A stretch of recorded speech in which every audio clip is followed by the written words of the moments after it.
Evropa ulazi u kritičan period sa zalihama prirodnog gasa koji su pali na najniži nivo u poslednjih 5 godina. Evropska skladišta su trenutno popunjena sa tek oko 55% kapaciteta, što je najgori rezultat još od dramatične 2021. godine. Nakon eskalacije sukoba na Bliskom istoku i napetosti između Amerike i Irana, uvoz tečnog gasa u Evropu naglo je usporio, dok Azija agresivno otkupljuje svoje slobodne količine. Dodatni problem je Katar. Svaki novi sukob oko Ormunskog moruza može potpuno blokirati isporuke ovog energetskog giganta.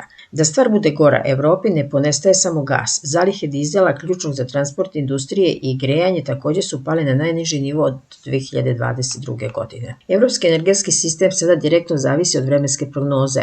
Ako zima bude hladna i duga, kontinent čeka novi brutalni cenovni šok i borba za opstanak.